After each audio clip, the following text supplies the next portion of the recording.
नमस्कार दोस्तों, मैं Saurabh Pandey NS education YouTube channel पर आपका बहुत बहुत स्वागत करता हूं। दोस्तों, आज हम बात करने वाले हैं राजपूत काल की, जिसे हम अर्ली मेडिवल पीरियड या गुप्तोत्तर काल भी कहते हैं। गुप्त डायनेस्टी जो हुई है उसके बाद का जो पीरियड है उसको राजपूत काल के नाम से या गुप्तोत्तर पीरियड के नाम से या अर्ली मेडिवल पीरियड के नाम से जाना जाता है। दोस्तों, स्टार्ट करने से पहले मैं आपको बता देता हूं कि मेरा भी जो प्रीवियस वीडियो आया है मेडिवल इंडिया इंट्रोडक्शन का, वो वीडियो एक बार आप जरूर देखें, जिसमें आपको बहुत सारी चीजें ऐसी पता चल जाएंगी कि हमें क्या क्या पढ़ना है, कैसे कैसे पढ़ना है, मैप का किस तरीके से हमें यूज करना है। वो सारी चीजें आपको आगे आने वाले वीडियोस के लिए बेनिफिट्स देंगी। चलिए दोस्तों, हम बात करते हैं राजपूत काल की। तो सबसे पहले हम बात करेंगे राजपूतों के उदय की। तो जब हर्षवर्धन की मृत्यु हो गई, वर्धन जो डायनेस्टी थी, वर्धन डायनेस्टी के ताकतवर शासक थे, तो इनकी मृत्यु के बाद उत्तर भारत में विकेंद्रीकरण की प्रक्रिया तेज हो गई थी। विकेंद्रीकरण का क्या मतलब हुआ? एक सेंट्रलाइज्ड सिस्टम नहीं बचा था, कोई भी इतना पावरफुल लीडर नहीं था जो अलग अलग स्टेट्स को, अलग अलग प्रांत को जोड़ के रख सके। तो सब अलग अलग लड़ झगड़ के स्वतंत्र होने लगे थे। इस प्रकार किसी शक्तिशाली केंद्रीय शक्ति के अभाव में छोटे छोटे स्वतंत्र राज्यों की स्थापना होने लगी, और इस तरीके से जो स्थापित राज्य थे, उनके जो शासक थे, उन्हें राजपूत कहा गया, और इनका उत्तर भारत की राजनीति में 12वीं सदी तक प्रभाव कायम रहा। तो भारतीय इतिहास में यह काल राजपूत काल के नाम से जाना जाता है। कुछ इतिहासकार इसे संधि काल का पूर्व मध्यकाल भी कहते हैं, क्योंकि यह प्राचीन काल एवं मध्यकाल के बीच एक कड़ी स्थापित करने का कार्य करता है। इन दोनों के एक बीच का जो पीरियड होता है उसको हम अर्ली मेडिवल पीरियड के नाम से जानते हैं या राजपूत काल के नाम से जानते हैं। लेकिन इन राजपूतों की उत्पत्ति के बारे में अगर हम बात करें तो इनकी उत्पत्ति के लिए अलग अलग मत प्रचलित हैं। जो विद्वान हुए हैं, जिन्होंने इनके बारे में कहा है, जिन्होंने इनके बारे में रिसर्च की है, वो एक मत नहीं है इनकी उत्पत्ति के बारे में। कुछ विद्वान इनको भारत में ही रहने वाली एक जाति मानते हैं, तो कुछ अन्य ने विदेशियों की भी संतान मानते हैं। कुछ विद्वान राजपूतों को आबू पर्वत पर महर्षि वशिष्ठ के अग्निकुंड से उत्पन्न हुआ मानते हैं। इनमें से जो वशिष्ठ के अग्निकुंड में से जो उत्पन्न हुए, उनमें प्रतिहार, चालुक्य, चौहान, परमार और ये जो राजपूत हुए हैं, ये इनके महर्षि वशिष्ठ के अग्निकुंड से उत्पन्न हुए हैं। इसके अलावा कर्नल टॉड जैसे विद्वान राजपूतों को शक, कुषाण तथा हूण आदि विदेशी जातियों की संतान मानते हैं। इस तरीके से अलग अलग इतिहासकारों के, अलग अलग विद्वानों के अलग अलग मत हैं, लेकिन इस तरीके के क्वेश्चन हमारे एग्जाम्स में नहीं आते हैं, आपसे ये सब नहीं पूछा जाएगा। तो हम सबसे पहले बात करने वाले हैं यहाँ पे कि जो राजपूतों के जो प्रमुख वंश थे वो थे आपके चौहान, परमार, गुर्जर, प्रतिहार, पाल, चंदेल, गहड़वाल इत्यादि। तो इनके बारे में हम आगे बात करने वाले हैं। तो इनको आप एक बार थोड़ा सा ब्रीफ में देख लीजिए कि जैसे अगर हम गुर्जर प्रतिहार वंश को देखें तो इनके जो प्रमुख शासक हुए हैं वो ये हुए हैं: नागभट्ट प्रथम, वत्सराज, नागभट्ट द्वितीय, मेहरभोज, महेंद्रपाल, महिपाल। ऐसे अगर हम गहड़वाल वंश की अगर हम बात करें तो इसकी जो स्थापना की थी चंद्रदेव ने की थी। फिर गोविंद चंद्र और जयचंद्र दो शासक हुए हैं। अगर मैं यहाँ पे बात करूं जयचंद्र की, तो आगे चल के मोहम्मद गौरी जब भारत पर आक्रमण करता है तो जयचंद्र से ही उसका आखिरी युद्ध होता है, जहां पे हम बोल सकते हैं कि जो टर्क्स इंडिया में आए थे तो उनका जो आखिरी जो युद्ध हुआ था अगर किसी भारतीय से, तो वो यही चंदावर का युद्ध हुआ था 1194 में जयचंद्र और मोहम्मद गौरी के बीच में। इस तरीके से भारत में राजपूत जो वंश था उनका पतन हुआ था। ऐसी फिर हम चौहान वंश की अगर बात करें तो चौहान वंश में वासुदेव अजयराज, विग्रह चतुर्थ, पृथ्वीराज तृतीय, ऐसे कुछ शासक हुए हैं जिनमें पृथ्वीराज तृतीय का काफी इंपॉर्टेंट रोल है। ऐसे ही गुजरात में चालुक्य वंश, जिसमें मूलराज प्रथम, भीम प्रथम, इस तरीके से ये शासक हुए हैं। भीम द्वितीय भी रहे। भीम प्रथम और महमूद गजनबी ने जब भारत पर आक्रमण किया था तो भीम प्रथम और महमूद गजनबी के बीच में युद्ध हुआ था। यहाँ पे इन्हीं के शासनकाल में ही सोमनाथ का जो मंदिर था उसको लूटा गया था।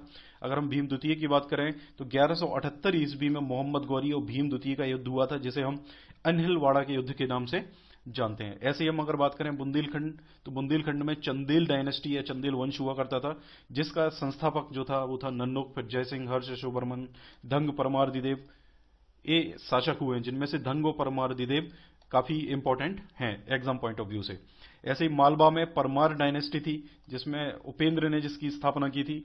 इसमें सियक द्वितीय, बाक्यपति मुंज जो एक काफी शक्तिशाली राजा भी था और संस्कृति में इसका काफी योगदान भी है। राजा भोज, ये भी एक पावरफुल राजा रहे हैं और इसके अलावा संस्कृति में भी इनका काफी कुछ योगदान है। तो इनके बारे में हम आगे डिटेल में डिस्कस करते हैं। तो सबसे पहले दोस्तों मैं आपको मैप बता दूं, ये जो आपको शेडेड एरिया दिख रहा है, जो ग्रीन कलर से दिख रहा है, ये जो एरिया था ये गुर्जर प्रतिहार का एरिया था। तो गुर्जर प्रतिहार के बारे में ये कहा जाता है कि इन्होंने, अगर हम बात करें, यहाँ पे देखिए, यहाँ पे समुद्र है, यहाँ पे समुद्र है, तो यहाँ से तो कोई अटैक होना नहीं है। यहाँ पे हिमालय है, तो यहाँ पे कोई अटैक होना नहीं है किसी भी विदेशी का। लेकिन ये जो एरिया था, यहां से अटैक हुए हैं इंडिया के ऊपर, जो सिंध वाला एरिया है। और अगर हम मुल्तान जो आज के आधुनिक पाकिस्तान में है उस एरिया की बात करें, तो यहां से अटैक्स हुए हैं। तो एक दीवार की तरह यहां पे काम करते थे, जो गुर्जर प्रतिहार थे एक दीवार की तरह यहां से काम करते थे। जब तक ये कमजोर नहीं हुए तब तक यहां से कोई ऐसा अटैक नहीं हो पाया जिसने भारत में आके किसी शासन की नींव रखी हो। इसके अलावा आप यहां पे देख रहे हैं ये कन्नौज है। कन्नौज तीनों से कनेक्टेड है। अगर हम गुर्जर प्रतिहार की बात करें, हम राष्ट्रकूट की बात करें या हम पाल की बात करें, तो ये तीनों से इस तरीके से कनेक्ट हुआ है। तो कन्नौज के लिए एक सब में एक लड़ाई हुई है। इसके पीछे एक दो कारण थे। पहला कारण तो ये था कि ये जो गंगा वाला जो एरिया था, ये कृषि के हिसाब से बहुत अच्छा एरिया था। तो सारी चीजें यहाँ पे, मतलब कृषि से रिलेटेड जो भी चीजें थी, गंगा यमुना के होने के कारण बहुत अच्छी थी। दूसरा, इन लोगों ने एक इसको ईगो वाली भी बात बना ली थी कि इनको कन्नौज जीतना ही जीतना है। तो कन्नौज को लेके इन लोगों में हमेशा एक लड़ाई चलती रही, जिसको त्रिपक्षीय संघर्ष के नाम से भी जाना जाता है। इसलिए ये जो मैप बना हुआ है, मैप इस तरीके से बनाया गया है। चलिए हम आगे बात करते हैं। सबसे पहले गुर्जर प्रतिहार वंश की। तो गुर्जरों से संबंध होने के कारण इनको प्रतिहार, गुर्जर प्रतिहार के नाम से भी जाना जाता है। और अगर हम परंपरा के अनुसार बात करें तो हरिश्चंद्र इनके वंश का संस्थापक था, लेकिन इनका जो वास्तविक संस्थापक था वो था नागभट्ट प्रथम। और अगर एग्जाम में क्वेश्चन आता है कि गुर्जर प्रतिहार वंश का संस्थापक कौन था, तो आपको नागभट्ट प्रथम ही ऑप्शन में टिक करना पड़ेगा। इसके बाद अगर हम इनके राज्य की बात करें तो ये राज्य इनका गंगा यमुना दोआब, पश्चिमी राजस्थान, हरियाणा और पंजाब के क्षेत्रों तक फैला हुआ था। तो नागभट्ट प्रथम जो रहा है वो रहा है 730 ईस्वी से 756 ईस्वी तक। और इसने सिंध के जो अरब शासक थे उनसे पश्चिमी भारत की रक्षा की। इसने उनको कभी भी भारत में नहीं घुसने दिया। एक बहुत पावरफुल लीडर ये हुआ करता था। ग्वालियर प्रशस्ति में इसको म्लेच्छों का नाशक कहा गया है। म्लेच्छ जो थे, ये लोग सिंध के जो अरब शासक थे उनको म्लेच्छ कहा करते थे। तो म्लेच्छों का नाशक नागभट्ट प्रथम को बोला गया है। ये क्वेश्चन भी आपका एग्जाम में आता है। इसके बाद इनका जो अगला जो शासक हुआ वो हुआ वत्सराज, जो 780 ईस्वी से 805 ईस्वी तक रहा। ये इस वंश का एक शक्तिशाली शासक था और यही वो शासक था जिसने त्रिपक्षीय संघर्ष में सबसे पहले भाग लिया था। इसने पाल शासक धर्मपाल को पराजित भी किया था, लेकिन जो राष्ट्रकूट शासक थे ध्रुव, उनसे पराजित हो गया था। फिर इसकी मृत्यु के बाद इसका जो पुत्र था नागभट्ट द्वितीय, ये गद्दी पर बैठा और इसने कन्नौज पर अधिकार करके उसको राजधानी बनाया। तो ये क्वेश्चन भी एग्जाम में आता है कि कन्नौज को इनमें से किसने प्रतिहार साम्राज्य की राजधानी बनाया। तो आपको ऑप्शन लगाना पड़ेगा नागभट्ट द्वितीय ने। इसके बाद फिर जो अगला इंपॉर्टेंट जो शासक हुआ है वो हुआ है मिहिर भोज, जो 836 ईस्वी से 885 ईस्वी तक रहा है। इसने जो राष्ट्रकूट शासक थे इसके समकालीन कृष्ण द्वितीय, इनको हराकर मालवा विजय की थी। इसलिए इनको आदि वराय तथा प्रभास जैसी उपाधियां भी दी गई थी। फिर इनके जो पुत्र थे महेंद्रपाल प्रथम, ये 885 से 910 तक रहे। इनके दरबार में प्रसिद्ध विद्वान राजशेखर निवास किया करते थे। और ये question exam point of view से काफी इंपॉर्टेंट है। राजशेखर ने कर्पूर मंजरी, काव्य मीमांसा, विद्याशाल मंजिका, बाल भारत, बाल रामायण, भुवन कोश, हरविलास ऐसे प्रसिद्ध जैन ग्रंथों की रचना की थी। इसलिए ये क्वेश्चन आपका एग्जाम पॉइंट ऑफ व्यू से इंपॉर्टेंट है। इसके बाद फिर महिपाल जो महिपाल प्रथम था, ये भी इसी वंश का एक कुशल एवं प्रतापी शासक था। और इसी के शासनकाल में बगदाद निवासी अल मसूदी गुजरात आया था। अल मसूदी 915-916 ईस्वी में यहां पे गुजरात में आया था। तो ये क्वेश्चन भी आपका एग्जाम पॉइंट ऑफ व्यू से काफी इंपॉर्टेंट है।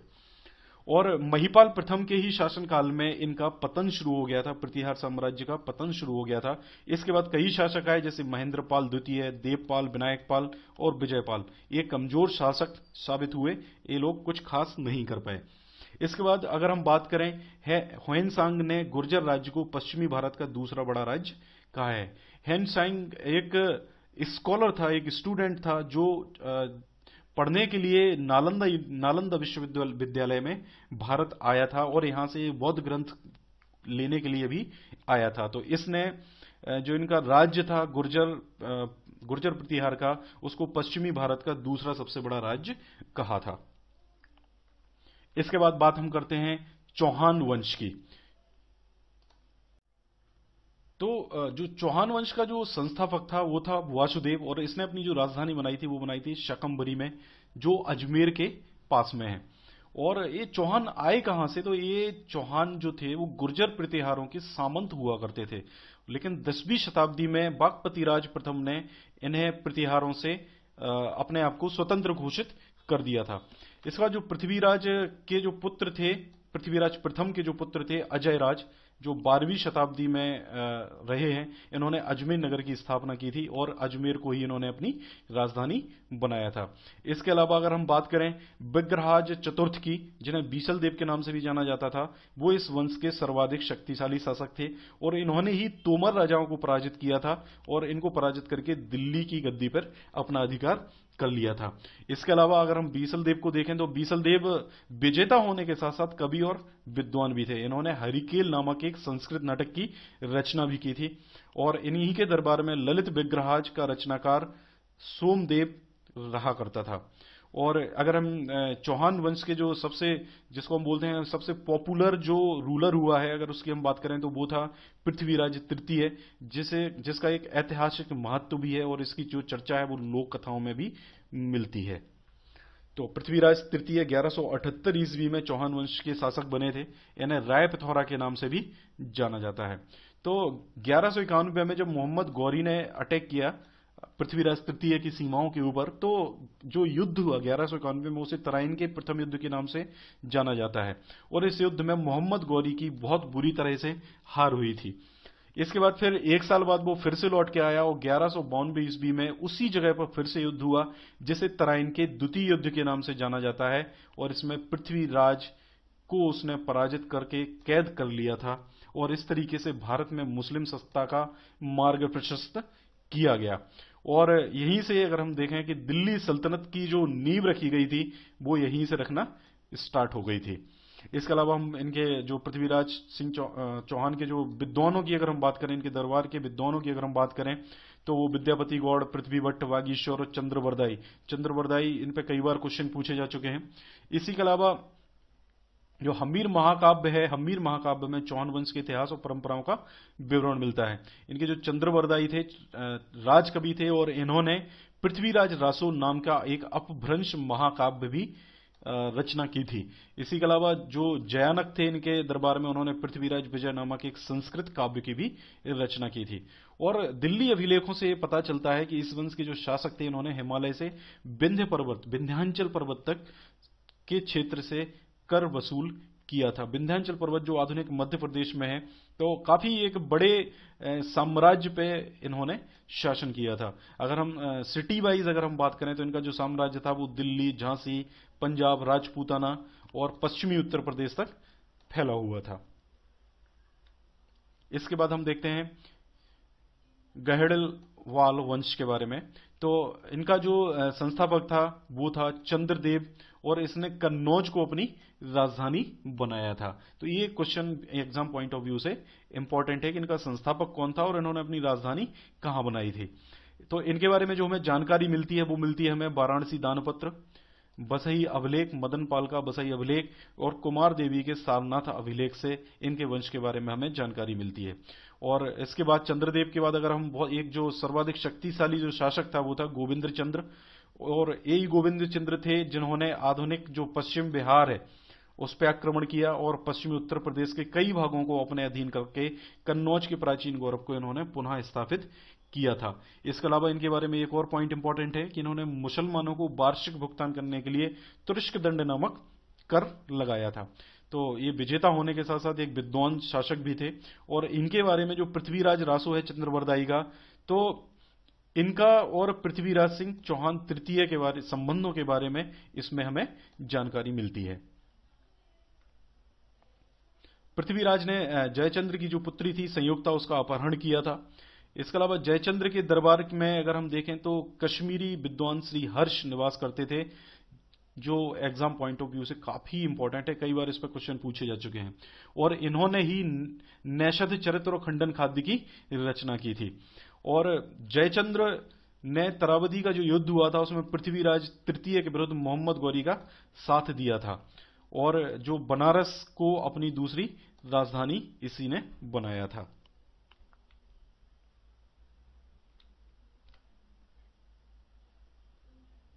इसके बाद हम देखते हैं परमार वंश के बारे में। जो मालवा का जो एरिया है जो आधुनिक मध्य प्रदेश में आता है, वहां पे इन्होंने परमार वंश, परमार डायनेस्टी ने वहां पे शासन किया। तो ये भी जो मालवा के जो परमार शासक थे ये भी राष्ट्रकूट शासकों के सामंत हुआ करते थे। और इनका जो संस्थापक था परमार वंश का वो था उपेंद्र, और इसने धारा नगरी को अपनी राजधानी बनाया था। इसके बाद जो अगला इनका शासक आया सियक द्वितीय, उसको इस वंश का वास्तविक संस्थापक माना जाता है। तो अगर एग्जाम में आपके क्वेश्चन आता है और इन दोनों ही ऑप्शन वहां पे होते हैं तो आपको सियक द्वितीय का ऑप्शन टिक करना पड़ेगा, क्योंकि इसने ही राष्ट्रकूटों को चुनौती देते हुए स्वतंत्रता की घोषणा की थी। इसके अलावा अगर हम इनकी जो शक्ति देखें, हम मालवा में जो परमाणु की शक्ति का जो उत्कर्ष हुआ, जो राइज हुआ है, वो बाक्यपति मुंज के शासनकाल में हुआ है। और इसी ने ही त्रिपुरी के कलचुरी और चालुक्य नरेश तैलप द्वितीय को पराजित किया था। और इसका जो शासनकाल था वो 972 से 994 ईस्वी तक रहा है। इसके अलावा बाक्यपति मुंज जो एक कला और साहित्य, आर्ट एंड कल्चर का महान संरक्षक था, और इसी के दरबार में पद्मगुप्त, धनंजय, धनिक और हलायुत जैसे महान विद्वान निवास करते थे। और इसने एक झील बनवाई थी जिसे मुंज सागर झील के नाम से जानते हैं, और जो आज भी एग्जिस्ट करती है। लेकिन इसके बाद बाक्यपति मुंज की मृत्यु के बाद उसका छोटा भाई सिंधुराज शासक बना, और पद्मगुप्त ने जो नव साहसांक चरितम की जो रचना की है वो इसी के जीवन चरित्र का उसमें वर्णन किया गया है। इसके बाद जो इनका अगला जो शासक आया वो आया भोज, जिन्हें हम राजा भोज के नाम से जानते हैं। ये सिंधुराज के पुत्र थे और परमार वंश के सबसे महत्वपूर्ण शासक थे। इन्होंने इनके जो समकालीन नरेश थे, समकालीन जो रूलर्स थे, जैसे कल्याणी के चालुक्य एवं अनहिलवाड़ के चालुक्यों को इन्होंने पराजित किया था। लेकिन जो चंदेल थे, चंदेल जो शासक था विद्याधर, उनके हाथों तो इन्हें पराजित होना पड़ा था। और ये भी एक बहुत विद्वान रूलर हुए हैं। ये अपनी विद्वता के कारण कविराज की उपाधि से भी विख्यात थे। इन्होंने विविध विषयों जैसे चिकित्सा शास्त्र, खगोल शास्त्र, धर्म, व्याकरण, स्थापत्य शास्त्र, इन पर 20 से अधिक ग्रंथों की रचना की थी। और ये शिक्षा और संस्कृति के महान संरक्षक थे। इन्होंने धारा में एक सरस्वती मंदिर और एक संस्कृत महाविद्यालय का भी निर्माण करवाया था। और इसके साथ साथ इन्होंने भोजपुर नामक एक नगर की भी स्थापना की थी। इनकी जब मृत्यु हुई तो इनकी मृत्यु के टाइम पे एक कहावत प्रचलित हो गई थी, अद्यधारा निराधारा निरालंबा सरस्वती, अर्थात विद्या और विद्वान दोनों निराश्रित हो गए।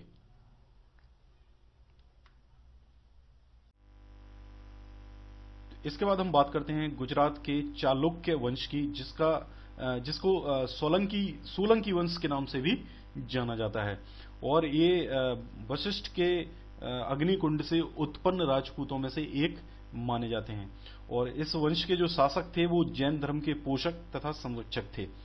तो इस वंश के जो इतिहास की जानकारी है वो मुख्य रूप से जो जैन लेखक हैं उनके ग्रंथों से मिलती है।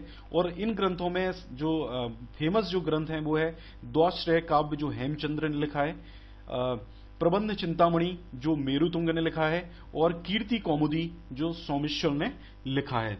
इसके बाद अगर हम इनके संस्थापक की बात करें कि चालुक्य वंश का जो संस्थापक था वो था मूलराज प्रथम, और इसने जो गुजरात का एक बड़ा भाग था उसको जीतकर अनहिलवाड़ को अपनी राजधानी बनाया था।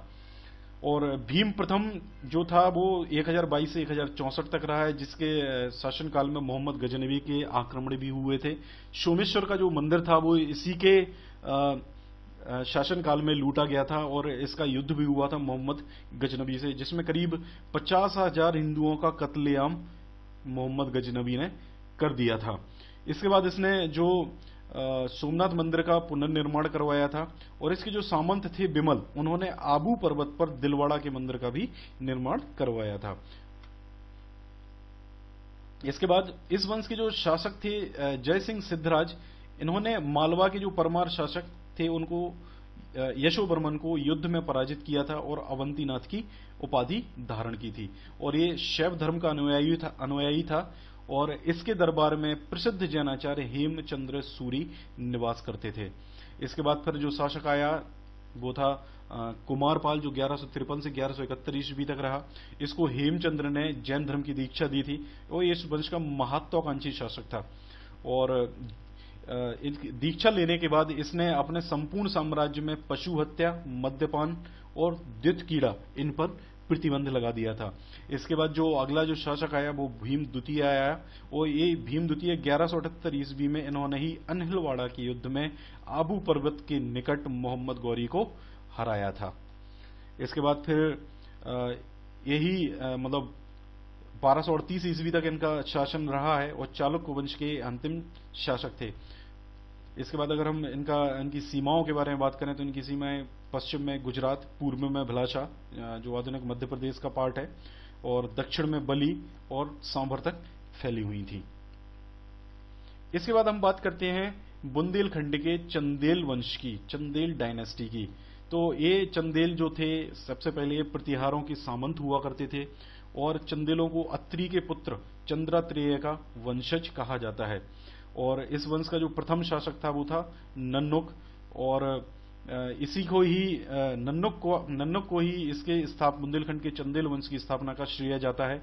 और इसका जो पौत्र था जयसिंह, और जिसे जेजा के नाम से भी जाना जाता था, और इसी के नाम पर यह प्रदेश जेजाक भुक्ति के नाम से प्रसिद्ध हुआ था। तो ये जो बुंदेलखंड के जो चंदेल वंश थे इनको जेजाक भुक्ति के चंदेल वंश के नाम से भी जाना जाता था। तो इसके बाद फिर इनके जो शासनकाल हर्ष आए जो 925 ईस्वी तक रहे, 900 ईस्वी से, और इन्होंने ही प्रतिहारों से अपनी स्वतंत्रता की घोषणा की थी। फिर यशोवर्मन जो 930 ईस्वी से 950 ईस्वी तक रहे, ये इस वंश के महत्वपूर्ण शासक थे। इन्होंने ही मालवा और चेरी पर आक्रमण करके अपने साम्राज्य का विस्तार किया था। और खजुराहो अभिलेख में इनके बारे में जानकारी मिलती है, इनकी विजयों के बारे में और पराक्रम के बारे में जानकारी मिलती है। इसके अलावा जो इम्पोर्टेंट पॉइंट है वो है कि इन्होंने खजुराहो में विष्णु को समर्पित चतुर्भुज मंदिर का निर्माण करवाया था। इसके बाद इनका जो पुत्र था धंग, जो 950 से 1008 ईस्वी तक रहा है, वह इस वंश का प्रसिद्ध शासक था। और इसने कलिंजर को, जो आज बुंदेलखंड का जो एरिया है वहां पे ही, मतलब आज के आधुनिक बुंदेलखंड में ये एरिया है, उसको अपनी राजधानी बनाया था। और इसकी जो ग्वालियर विजय थी वो बहुत महत्वपूर्ण सफलता थी इसकी। इसके अलावा यह एक महान मंदिर निर्माता था और इसने अनेक भव्य मंदिरों का निर्माण करवाया, जिनमें जिजनाथ, विश्वनाथ, वैद्यनाथ आदि मंदिर उल्लेखनीय है। मतलब इनका जो श्रेय जाता है वो धंग को ही जाता है। यह एक प्रतापी शासक था। इसने न सिर्फ महमूद गजनवी का सफल प्रतिरोध किया था बल्कि उसे संधि करने के लिए भी बाध्य कर दिया था। इसके अलावा जो अन्य जो शासक हुए हैं उनमें हुए हैं परमार्दिदेव, जिनको परिमल के नाम से जाना जाता था, और ये अंतिम शक्तिशाली शासक यहाँ के थे। और प्रसिद्ध योद्धा जो थे आल्हा और उदल, ये परिमल के राज्याश्रय में ही थे। तो जब पृथ्वीराज सिंह चौहान का युद्ध हुआ था परमार्दी देव से, तो उसमें आला और ऊदल इनके जो सेनापति थे, इनका बहुत इंपॉर्टेंट रोल था और कई दिनों तक ये इनसे लड़ाई करते रहे थे और लड़ाई करते करते इन्होंने अपने प्राणों का त्याग कर दिया था। फिर हम बात करते हैं चेदी राजवंश की। तो चेदी राजवंश के शासकों को त्रिपुरी के कलचुरी वंश के नाम से भी जाना जाता है। तो त्रिपुरी का कलचुरी वंश और चेदी राजवंश ये दोनों सेम ही है। तो इसका जो प्रथम जो शासक था वो था कोक्कल प्रथम, और इसने जो कन्नौज के प्रतिहार शासक मेहरवोज को पराजित किया था। और चेदी शासक लक्ष्मण राज जो हुआ, लक्ष्मण राज ने बंगाल, उड़ीसा तथा कौशल को तथा पश्चिम में गुर्जर, लाट और अमीरों को, लाट शासक और अमीरों को जीता था। इसके बाद जो अगला जो शासक आया कोक्कल द्वितीय, और इस कोक्कल द्वितीय के शासनकाल में भी इनकी शक्ति पुनर्स्थापित हुई और इन्होंने गुजरात के चालुक्य वंशी शासक चामुंड राज को पराजित किया था। इसके बाद गांगेय देव आए, इन्होंने विक्रमादित्य की उपाधि धारण की थी। 1019 से 1041 ईस्वी तक रहे और इन्होंने ही अंग, उत्कल, प्रयाग पर अधिकार किया और पाल शासकों से काशी छीन ली थी। मतलब अंग, उत्कल, प्रयाग और काशी इन्हीं के ही राज्य में आया करते थे। लेकिन विजय सिंह जो था वो इस वंश का अंतिम शासक था और 13वीं शताब्दी के आरंभ में चंदेल शासक त्रिलोक्य बर्मन ने इसे पराजित करके त्रिपुरी पर अधिकार कर लिया था।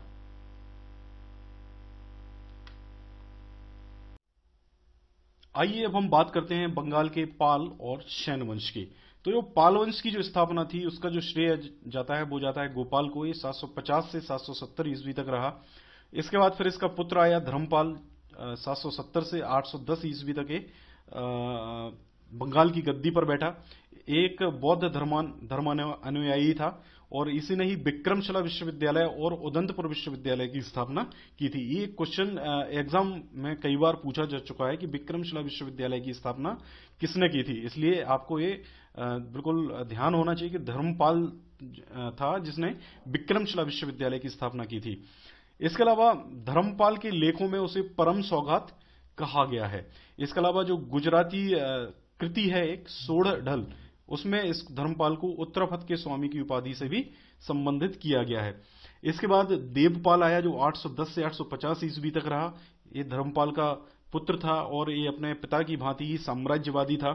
इसके अलावा अगर हम बात करें कि इसी के शासनकाल में जो अरब यात्री सुलेमान था उसने देवपाल को समकालीन प्रतिहार और राष्ट्रकूट शासकों से अधिक शक्तिशाली बताया है। इसके बाद फिर महीपाल प्रथम आया जो 988 से 1038 ईस्वी तक रहा। तो इसी ड्यूरेशन में इनका थोड़ा सा पतन होने लगा था, लेकिन महीपाल प्रथम ने आने के बाद पाल वंश की शक्ति और प्रतिष्ठा को पुनर्जीवित किया और अपनी योग्यता सिद्ध की। संध्यांकर नंदी द्वारा रचित रामपाल चरित पुस्तक में नायक रामपाल जो 1077 से 1120 ईस्वी तक रहा है उसको इस वंश का अंतिम शासक माना जाता है। और रामपाल की ही शासनकाल में ही कैवर्तों का विद्रोह हुआ था और इसका वर्णन रामपाल चरित्र में मिलता है। रामपाल चरित्र में इसका वर्णन हमें मिलता है। और इनका जो साम्राज्य के विस्तार की अगर हम बात करें तो ये साम्राज्य का विस्तार जो था इनका पूरा बंगाल, बिहार और कन्नौज तक, बंगाल और बिहार तो पूरा ही था और साथ में ये कन्नौज पे भी पहुंच चुके थे। और इनका शासनकाल बंगाल की खाड़ी से लेकर दिल्ली तक तथा जालंधर से लेकर विंध्य पर्वत तक फैला हुआ था। इसके बाद हम बात करते हैं सेन वंश की। तो पाल वंश का जब पतन हुआ तो जो सेन वंश के जो शासक थे इन्होंने बंगाल और बिहार में अपनी स्थिति सुदृढ़ कर ली थी और इन्होंने लखनौती को अपनी राजधानी बनाया। और जो सेन वंश के जो शासक थे वो मूलतः कर्नाटक के निवासी थे जो बंगाल में आकर बस गए थे। इसके अलावा इस वंश के जो शासक थे इन्होंने पूरी काशी और प्रयाग में भी विजय स्तंभ स्थापित किए थे। और इन्हीं विजय स्तंभ से ये पता चलता है कि जो सेन शासकों ने समकालीन शासकों से काशी और प्रयाग छीनकर अपने साम्राज्य का विस्तार किया था। और इसी वंश का एक शासक था सामंत सेन जिसे ब्राह्मण क्षत्रिय कहा गया है। तो ये पॉइंट आपका एग्जाम पॉइंट ऑफ व्यू से इंपॉर्टेंट है। इसके बाद विजय सेन, तो विजय सेन जो 1095 से 1158 ईस्वी तक रहा, ये सबसे प्रतापी शासक हुआ है और इसी ने ही विजयपुरी तथा विक्रमपुर की स्थापना, मतलब ये नगर है विजयपुरी और विक्रमपुर, दोनों नगर की स्थापना की थी। इसके बाद विजयसेन की मृत्यु के बाद बल्लाल सेन बंगाल का शासक बना और इसी ने ही बंगाल में जाति प्रथा और कुलीन प्रथा को खत्म करने का जो श्रेय जाता है वो इसी को ही, बल्लाल सेन को ही जाता है। एक विद्वान शासक था और इसने दासनगर और अद्भुत सागर 2 ग्रंथों की रचना भी की है। इसके बाद फिर लक्ष्मण सेन एक शासक आया है।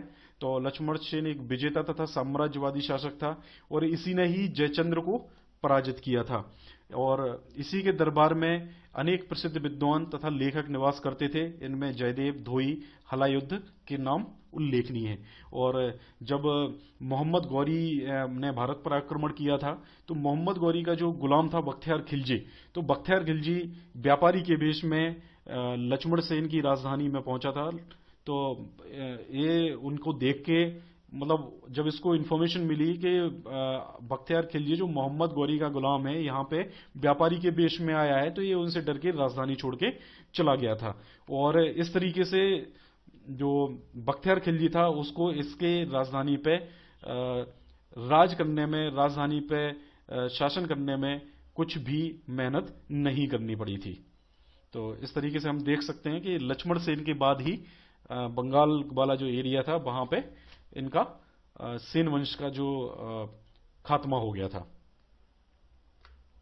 ये कुछ स्मरणीय तथ्य हैं कि राजपूत काल में महिलाओं को सम्मानित स्थान प्राप्त था, लेकिन जौहर और सती प्रथा का भी प्रचलन था।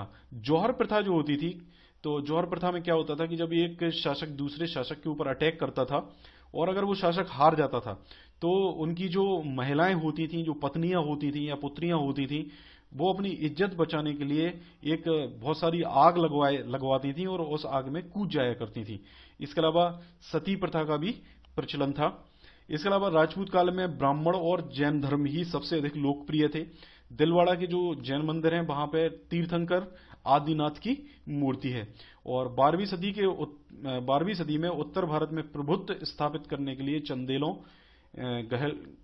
गहेड़ बालों और चौहानों के बीच संघर्ष हुआ है। इसे ही त्रिपक्षीय संघर्ष के नाम से जाना जाता है। इसके अलावा बीसल देव जो थे उन्होंने आना सागर झील और बीसल सागर नामक एक तालाब का निर्माण करवाया था।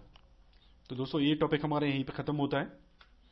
और इसके अलावा दोस्तों अगर आपको हमारा वीडियो अच्छा लगा हो तो आप प्लीज लाइक करें, कमेंट करें। इसके अलावा आप ये वीडियो अपने दोस्तों में जो कॉम्पिटिटिव एग्जाम्स की तैयारी कर रहे हैं उनमें शेयर कर सकते हैं। आप जितना ज्यादा शेयर करेंगे उतना ज्यादा मुझे मोटिवेशन मिलेगा। इसके अलावा आप चैनल को सब्सक्राइब जरूर करें। सब्सक्राइब करने से आपको जो भी नोटिफिकेशंस हैं कि जो भी मैं अपलोड करूंगा, यहाँ से जो भी वीडियोस मैं अपलोड करूंगा उसका नोटिफिकेशन आपको ईमेल के माध्यम से मिल जाएगा। तो आप चैनल एनएस एजुकेशन को सब्सक्राइब जरूर करें और शेयर जरूर करें। Thank you very much.